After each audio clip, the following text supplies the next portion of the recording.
everybody, we're back. It is FAQ with Elevate. That is the most enthusiastic intro. Oh wow. Hey, I'm Jonathan. And I'm Taylor. And we have some more questions to answer for you guys. So we'll get right to it after that wonderful introduction by Taylor. Taylor, Yes, Jonathan. is it best to warm up before every workout, like literally, we work out? So do you mean like, can you skip a warm-up? Yes.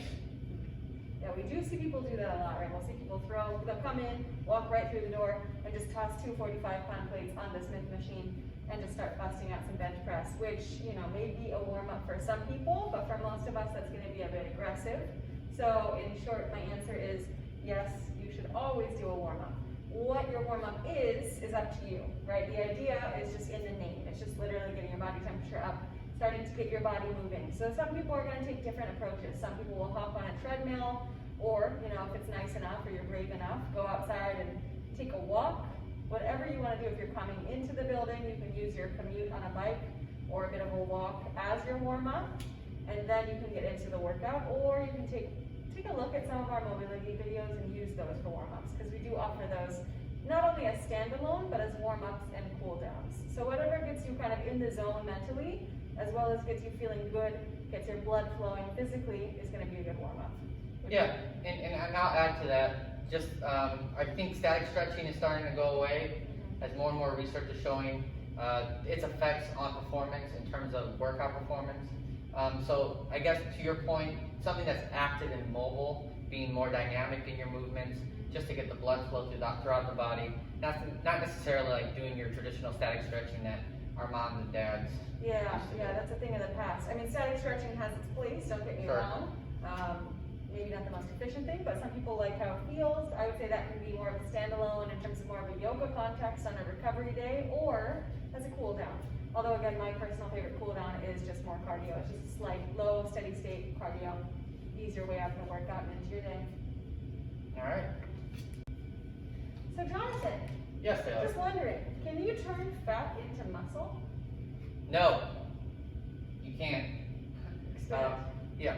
I mean, the short answer is no. It's That's pretty disappointing, Jonathan. It's not the answer we wanted yeah. to hear. Granted, it's disappointing for all of us. But the reality is, those are two different types of tissue. What people are looking for as an answer really is we need to lower our body fat and our fat tissues and build up our muscle and our muscle tissues so that we can show off our hard work. And basically, the answer is no. I mean, Jonathan, the bearer of bad news. yes. Jonathan, I'm back to see if you have better news for us. Yes, Taylor. I'm here for your next question.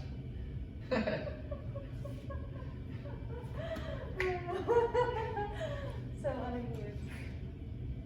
Can I work out every day? You can do something physically active every day. Would I say, do you want to work out every day, like with weights, or do classes you see on YouTube, classes that you may attend here? Depends on the intensity. You want to give yourself, I know what you're about to do. Let me answer. You need to have ample time for recovery, and if you have something more structured and programmed, where you're actually lifting weights and you're lifting on the heavier side of things, it would not be wise to do consecutive days of certain body parts that you're trying to target. Space those days out, make sure your sleep's on point, nutrition's on point, and that's going to afford you more time or more physical energy to do those workouts and still stay relatively healthy and energized to complete those workouts. So yes, the answer is you should be doing something physically active every day, even if it's just for a walk one day. Active recovery, I'm sure you've heard of that. But in terms of physical lifting continuously, maybe not, but something physically active. I've said physically a lot. So just to take that away from Jonathan, I will say, as an example of that, we do have classes every day, virtual classes, 15 minutes. You can do anything for 15 minutes. So I've been told.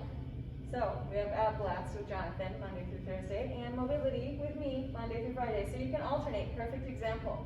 Abs one day, mobility the next. Abs, mobility.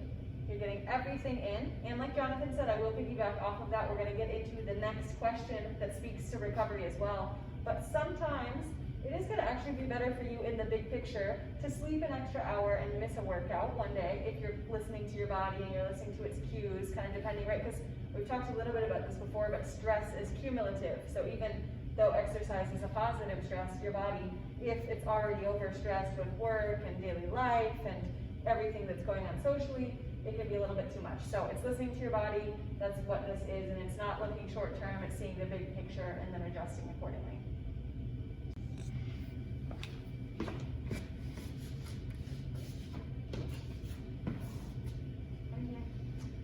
Taylor, Done. last but not least, the question of the day is, because this is the question of the day, it's the last one.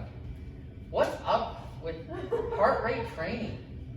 Yeah, that's a good question. Heart rate training is super trendy right now. We're seeing, and we've spoken to it a bit here about fitness trackers. I've got my own on right here. Everything from Whoop to Fitbit to Apple Watch, and the tried and true classic heart rate strap. So what's the difference? That's kind of a longer discussion for another day. But the idea with most heart rate tracking is it gives you a window into how you're adapting physiologically, right? So it's actually looking to what we talked about recovery-wise, which is you're putting yourself through these stresses, but how is your body responding to them? How are you getting better for it?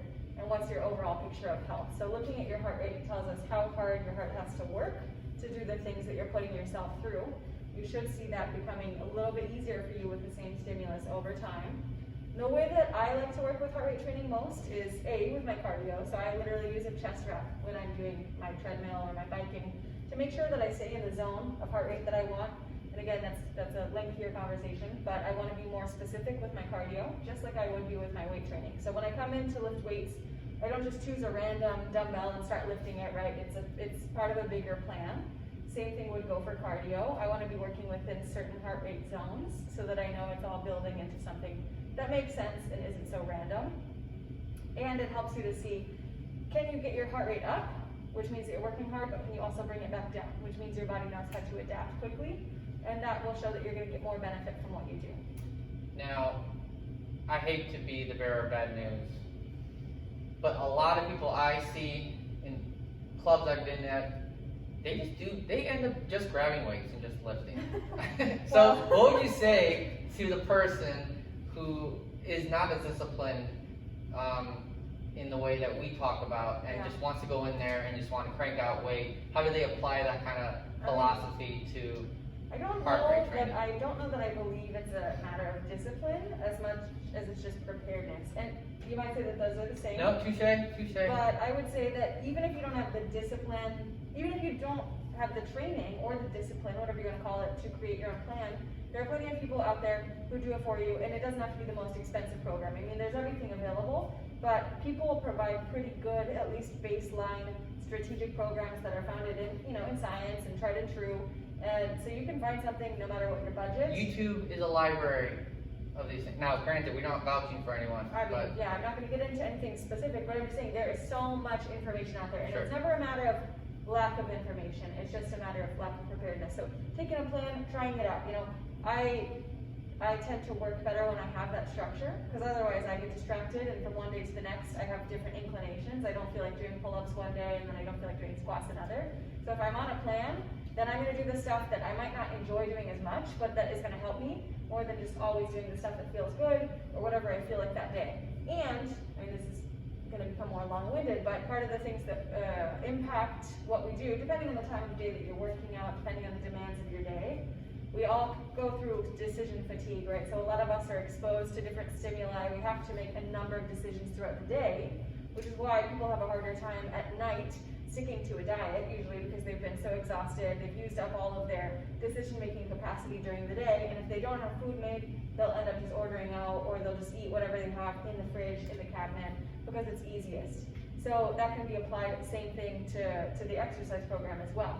If you've had a long day and then you go to the gym and you don't have a plan, it's gonna kind of go out the window, even, the best intentions. So if you have that structure in place for cardio and for strength training, then you're more likely to have success. Because the question that I would ask someone who doesn't do that is, what are your goals? And if you don't know them, that's number one. But if you do have goals and you're not reaching them, then that's a perfectly clear example of why, right? Because how you expect to reach a goal, you don't have a plan to get there. Yeah, and that could be for another video. To be continued. I'm good.